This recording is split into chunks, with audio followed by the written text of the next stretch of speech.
A special train had arrived from the other railway. It was full of enthusiasts from far away who wanted to come see the island and its engines. Most of the passengers are from across the pond, explained Henry's driver that morning. You mean America, yawned Henry. North America, to be specific. They certainly are interested in our plucky engines. Plucky indeed. I'm an enterprising engine. I'm far too busy to be pulling silly tourist trains anyway. But deep down in his smoke box, Henry hoped he'd be picked. Little did he know, the Fat Controller had already made his decision. James, spluttered Henry. Why James of all engines? Why wouldn't he pick me? Boasted James. I'm the pride of the line, after all. What rubbish, snored Henry. I'm much better suited for it. You'll just get too puffed up. The other engines couldn't help but laugh, but James didn't care. You're just jealous, he teased. Besides, we didn't think you wanted it anyways. He laughed as he rode happily away to collect the special train. Henry just glared as he slunk away to collect his own train. That James, Henry hissed as he clattered along with his goods. Doesn't the Fat Controller realize he's just feeding his ego? Never mind, soothed his driver. James is bound to slip up sooner or later. Perhaps then we'll be given the train. Henry wasn't so sure, and he retreated to a sulky silence. But his thoughts were soon interrupted. As they approached the next station, they found the station master waiting for them. There's trouble up the line, he explained. Donald has broken down. You'll have to wait until the line's cleared. Typical, muttered Henry. Well, if we can't go until the line's clear, we can at least push the train to the next station, said the driver. The arrangements were quickly made, and Henry clanked up the line until he found the stranded Donald. Get going, you! Snored Henry as he slowly started the two trains. It was hard going, with Henry snorting furiously all the while.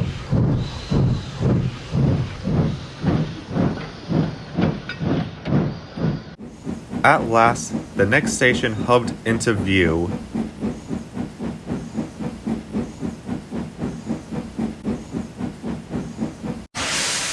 Unfortunately, Henry's grief wasn't over. The relief's been called away to help with another breakdown. But there's a breakdown here, spluttered Henry. Never mind, laughed the driver. We've brought it here already. We could always take it further on. Henry failed to find the funny side, but there was nothing he could do. The long train was quickly readied, with Donald moved to a siding. Henry wheezed loudly as he dug deep for more steam to get the train moving. I can do this. I can do this, he told himself. It was hard work. Henry and his foreman worked hard to keep the trains going, but the old engine was determined to pull through. He was soon running well, but Gordon's Hill loomed ahead. Henry tore at it with a thunder and a roar. I won't let this silly thing beat me, especially now, he thought as he pounded along. Thankfully, it wasn't long before he crested the hill.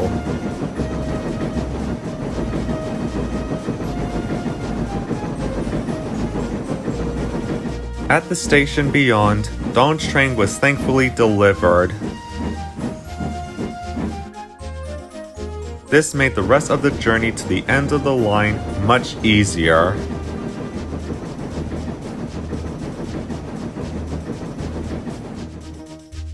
His crew were very proud, and Henry rode thankfully away for a well-deserved drink.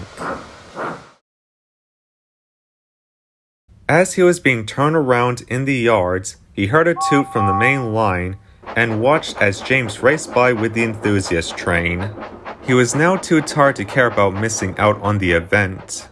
Ah well, perhaps another time, he said with a smile. His crew parked him in a siding for a rest before his return train. He was dozing comfortably when he heard a voice. "Excuse me, Henry." Henry cracked open an eye to see a smartly dressed man standing in front of him. "I do apologize if I woke you up," the man quickly added, "but I was with the enthusiast group today, and I heard about a remarkable engine pulling 2 trains at once." He paused impressively. "I'm quite the one for hearing and telling stories. I was wondering perhaps you could tell me all about it." Henry perked up. He liked this gentleman. He certainly knew how to speak to engines. Henry beamed. "Oh, of course, sir." And with that, the kind gentleman listened as the jolly old engine began chatting away.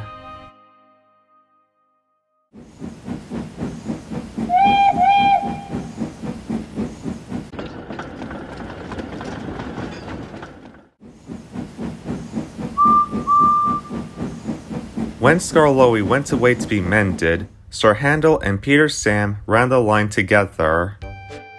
The engines would often see people waving to them as they puffed their way along the line. However, some of these people would stare into little black boxes instead of waving hello. Peter Sam thought it most peculiar. "Those are cameras. They are used to take photographs," explained his driver. Peter Sam was impressed, although he still didn't quite understand it all. "I would like to take photographs," he would puff. "What fun that would be." "Rubbish," snorted Henry. "How would you take a photograph? You can't hold a camera," he added rudely. Peter Sam didn't care. "You're just an old fuddy-duddy," he teased as he ambled away, still chuckling to himself. "I would like to take photographs. I would like to take photographs." He spent the rest of the day talking of nothing else. Even being on goods work didn't matter to him as he ambled up to the quarry with some empty trucks. As he made his way along the line, he spotted some photographers near the viaduct. He gave a happy peep peep peep as he puffed past them. "What fun it is! What fun it is!" he sang as he carried along his way. Soon Peter Sam was heading back down the line with his loaded wagons rumbling behind. The little engine's chimney was still in the clouds, but the water in his tanks was beginning to sink. "We better stop for a drink," called the driver as they neared a station.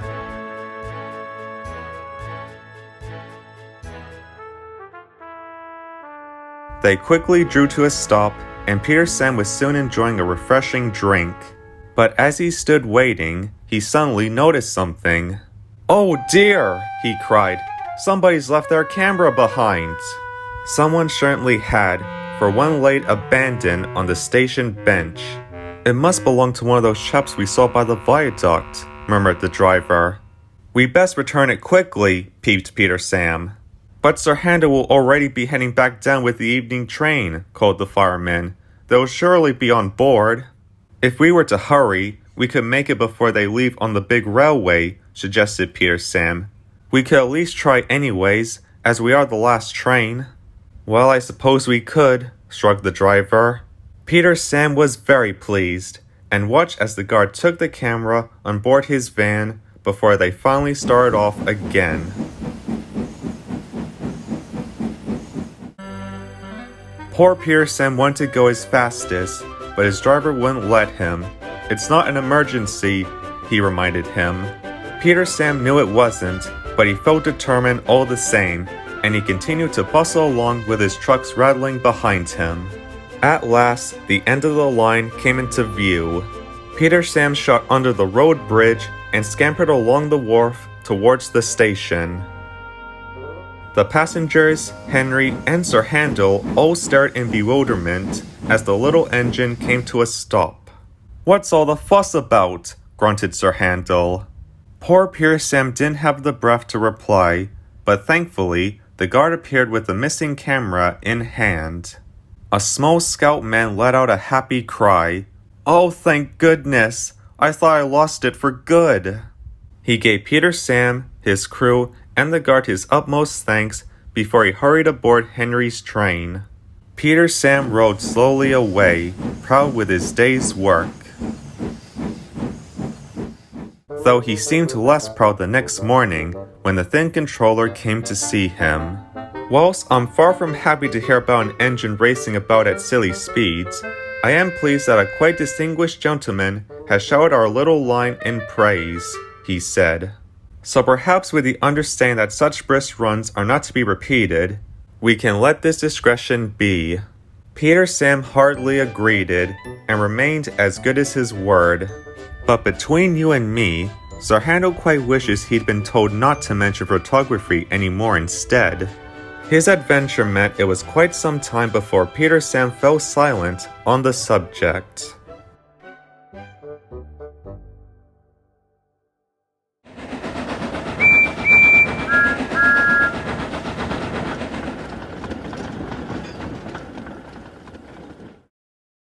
There is a small fire station on Thomas's branch line.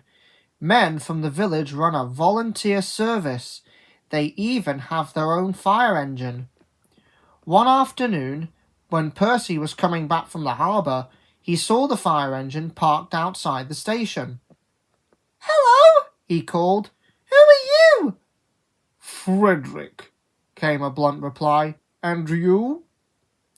"I'm Percy. Nice day to doze in the sun, isn't it?" "I'm not dozing," snapped Frederick. "I'm being vigilant. We fire engines must be on red alert.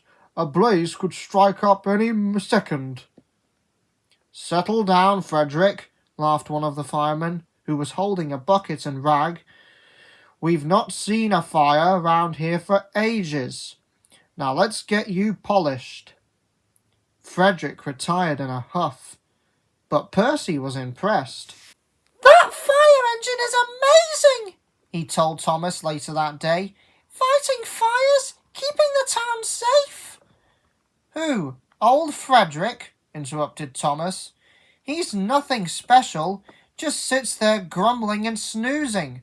Lack of work leads to laziness, if you ask me."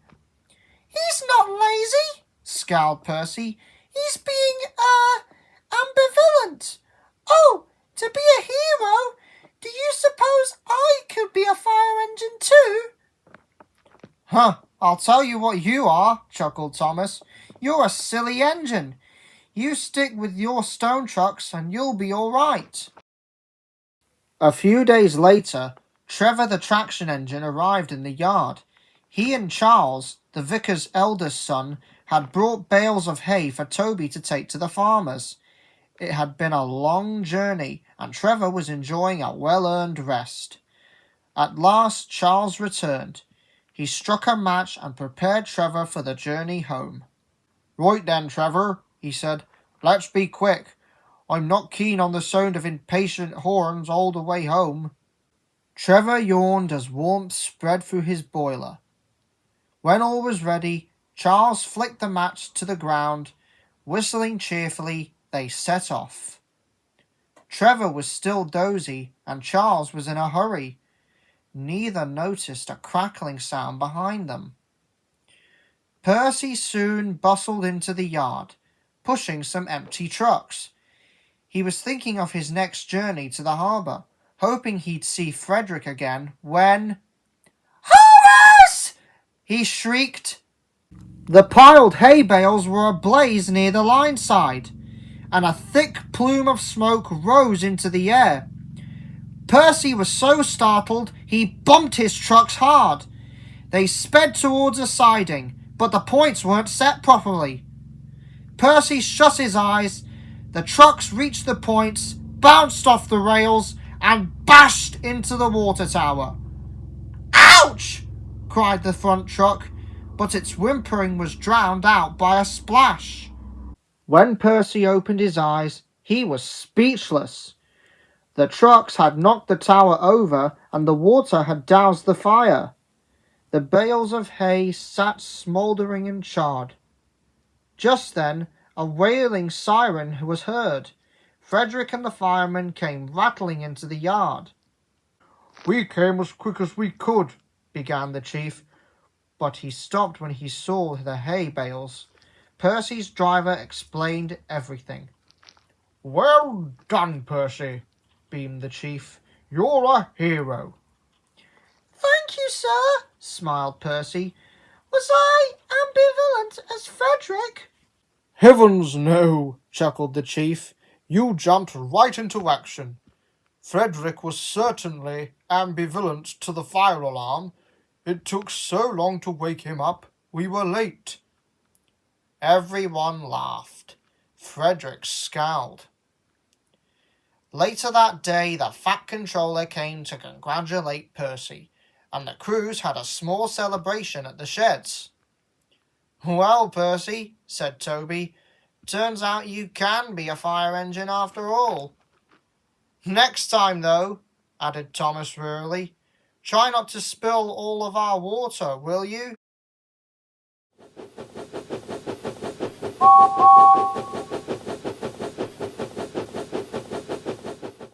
One evening, Henry returned to the sheds in a foul temper. "What a nerve that Diesel has!" The other engines were perplexed. "What Diesel?" asked Duck. "That stupid old bowler," hissed Henry. "I met it at the end of the line." The other engines groaned. They could well remember old Bowler from when it had come to their yard before. The impression it made was far from flattering, and feelings remained bitter. "It had the nerve to blame us for its demotion to goods work," snorted Henry. "It's not our fault it's a good-for-nothing diesel," huffed Gordon. The engines were all furious at the news, and they quickly began to talk about the troublesome diesels of the other railway. Duck felt sorry for poor Boko. "They don't mean you, of course," he comforted. "Don't worry, I understand," smiled Boko. "I know what the diesels over there are like. I'd do the same in your position.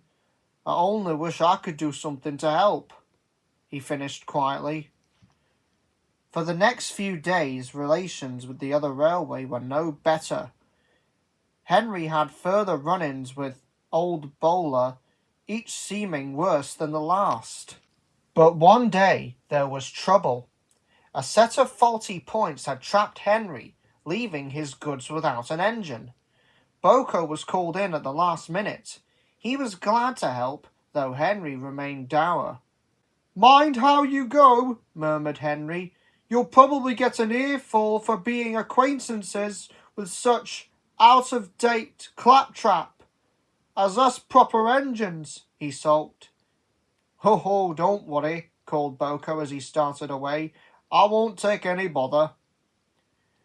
The journey to the end of the line went without fault, and Boko rumbled over the bridge onto the mainland early.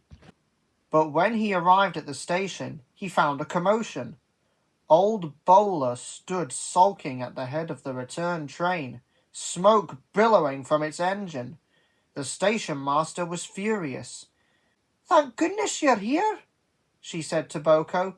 "Please, before you take your goods back, get this sorry excuse of an engine out of my sight. It's overheated." Boko glanced over at the sulking diesel. Then an idea struck him. He whispered it quietly to the station master, who shrugged in agreement. Boko quickly rolled away and was coupled to the failed engine. But to the diesel's surprise, Boko moved both it and the train into a siding. "I just need to refuel, then we can get going," explained Boko. "What are you doing?" hissed the diesel. "You're supposed to take me off. I'm not going to that backwater island." "I'm doing exactly what I was asked," replied Boko plainly. "I'm taking my train and getting you out of sight. There's no reason why you can't be brought back tomorrow. Besides, I'm sure my friends will be glad to welcome you back after so long," he added dryly. The diesel faltered and quickly tried to recover. You can't!" "Station master's already agreed," Old Bowler went pale as Boko ambled away to refuel. He returned shortly, but by then the diesel was looking very sorry for itself. "Oh, please, take me off," it begged. "I promise to be good." Boko rolled his eyes, but before he could reply, the diesel pressed on. "I mean it. I'll never be rude to your friends again. I'll even apologize should I see them again. Just don't take me there." It whimpered in such a pitiable way, Boko almost thought it a helpless animal. "Oh, very well then," he sighed. "But mind you keep your word." The diesel blurted its reassurances, and Boko shunted it away. It was still muttering quietly long after the train had left. Boko, of course, had only been pretending. "I only hope that diesel sticks by what it says," he murmured to himself. He arrived home safely, and for the next few days kept an ear out. But there was no word about Old Bowler, good or bad. Until one evening, Henry returned home. "I met that Old Bowler again today," he puffed. "And you know what? It apologized to me." "Surely not," gasped Duck. "Impossible," added Gordon. "It's true," replied Henry. "It offered the same to all of you, too. I wonder what could have happened. It seems quite the changed engine." The engines were surprised, and they quickly fell into a buzz of discussion speculating what may have happened. They were so busy, no one noticed Boko smiling triumphantly at the back of the shed.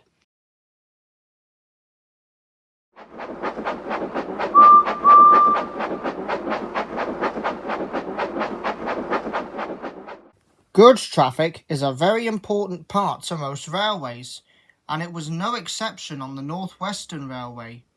There are many kinds of trucks on the railway, all with unique purposes and usually troublesome personalities, the worst behaved being the ballast trucks.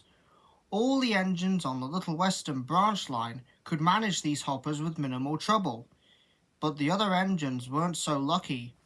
One afternoon, Boko had made his way up the Little Western, as Douglas had broken down at Wellsworth that morning. Douglas had warned him about the ballast trucks and their antics. "Oh, don't worry," reassured Boko. "I can manage a few hoppers just fine. After all, I pulled the scrap without too much trouble." Boko had shunted the trucks under the chute, and Mike had moved the ballast wagons on top of it. Soon the wagons had been unloaded, and Boko now had a full train of ballast. But when he tried to move, he found himself slipping slowly forward.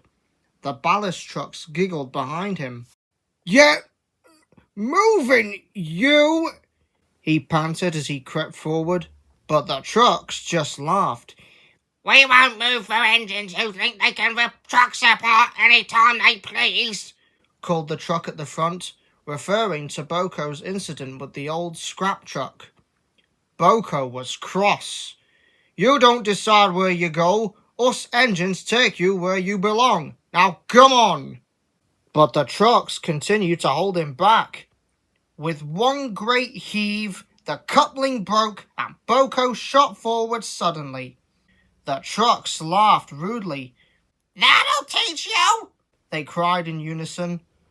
Boko reversed crossly and gave the trucks a sharp bump, but this time as he set off, they followed more quietly. Boko finally brought them to the big station after a replacement coupling had been found. He rolled crossly away to be refueled. The ballast trucks laughed and began talking with other trucks. "There's more of us than there are of them," said one of the ballast trucks darkly. "I say we teach them what for," added another. "Where are our repaints and washdowns?" shouted the truck at the back. The trucks were all agreed. They were all unfairly treated. "We must take action to set this right," they decided at last. And so the next morning, the ballast trucks refused to move, as did all the other trucks. The engines were cross, but no matter what they did, they just couldn't get the trucks to move. "You need us more than we need you," teased a plank wagon as Percy tried to move a line of them. "Is that all you have? How disappointing!" A line of vans as James struggled to get them moving. "This is madness," sighed Duck. All the engines agreed something had to be done, but none of them knew what. Even Edward was having trouble with the trucks. He had had to take a train to the scrapyard, and the trucks had bumped him into no end. The old engine was feeling quite sore after the trip. "We've got to do something," said Boko that evening. "We can't keep on as we are." "Indeed, although I'm not sure how. They don't seem to be interested in what us engines have to say." "Unless," thought Edward. "Unless what?" asked Boko. Edward said nothing, but he winked at the diesel. The following day the trucks sat happily around the yard. Their brakes were jammed on, and they were looking forward to lazing about all day. But not for long. The Fat Controller strode over to the line of ballast trucks, before stopping suddenly in front of the first. "I hear from my engines that you've all decided to take an extended holiday. Well, I hate to disappoint, but I have a railway to run, and you have loads that need moving." The trucks just jeered at him. You can't make us move. The Fat Controller adjusted his hat and held his jacket as he grew more stern. "Listen to me. I understand your feelings, but you seem to forget. You are part of my railway, and I say what goes. If I find something causing a disruption to the smooth running of my railway, I make swift actions to correct it. Do I make myself clear?" The trucks glanced nervously at each other, some of them rather shaken, but the ballast trucks weren't fazed and chuckled devilishly at the Fat Controller's words. Is that so, Fat Hat? And how will you correct us for disrupting your railway? The Fat Controller paused impressively. "It would seem, in this particular case, I am left with no other option than to call the manager at the large ironworks I'm sure you are aware of. Please excuse me, I must go and make the arrangements." You don't frighten us, called the ballast trucks, but they were a little nervous. They became even more nervous when they were left in the yards and noticed the Scottish twins pulling what looked like new ballast wagons. Eventually, all the other trucks had gone back to work, except the ballast trucks. I think we've made our point clear," said the oldest truck. "Perhaps we should go back to work." The other trucks were quick to agree. Don't be such a nervous old wreck, called the first truck. They're just trying to scare us. You lot can go back to work if you're so scared. I'm staying right here. And he did too. When the Fat Controller came to see the trucks again, they apologized and asked to return to work. Except for the first one. He still rebelled against the railway, so the Fat Controller left him in a siding for quite some time. Eventually, Harry and Bert came to take him to the ironworks. The other ballast trucks had been disheartened to see him go and promised the engines to try to be better trucks. Nobody thought to mention that the truck had been bought by the ironworks to be used to store waste.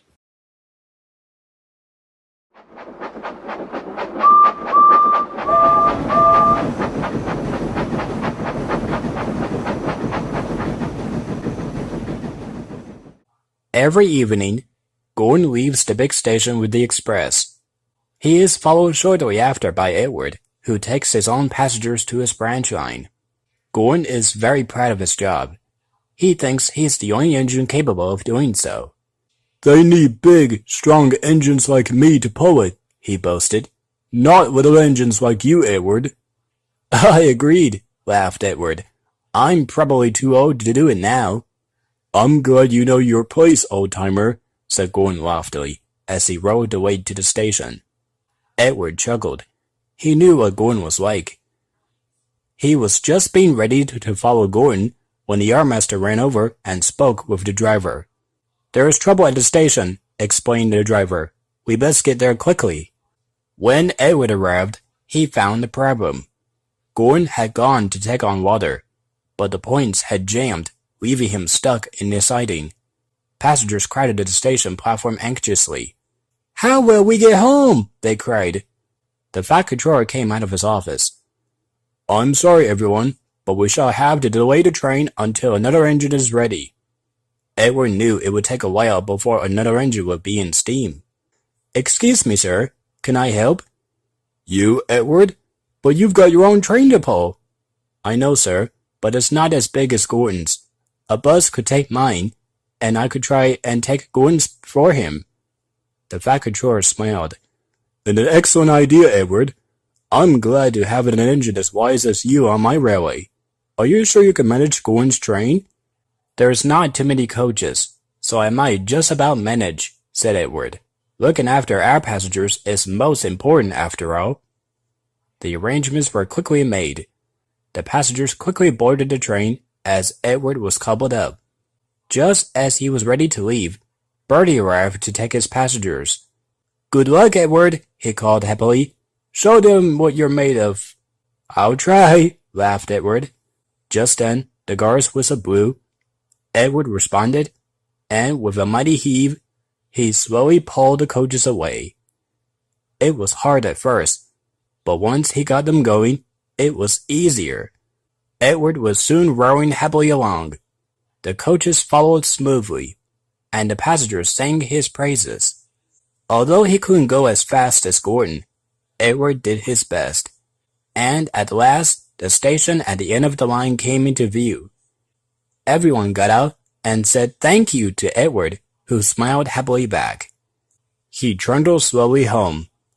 Gordon had been freed from the siding and stood waiting as Edward rode into the sheds. "Thank you, Edward," he said.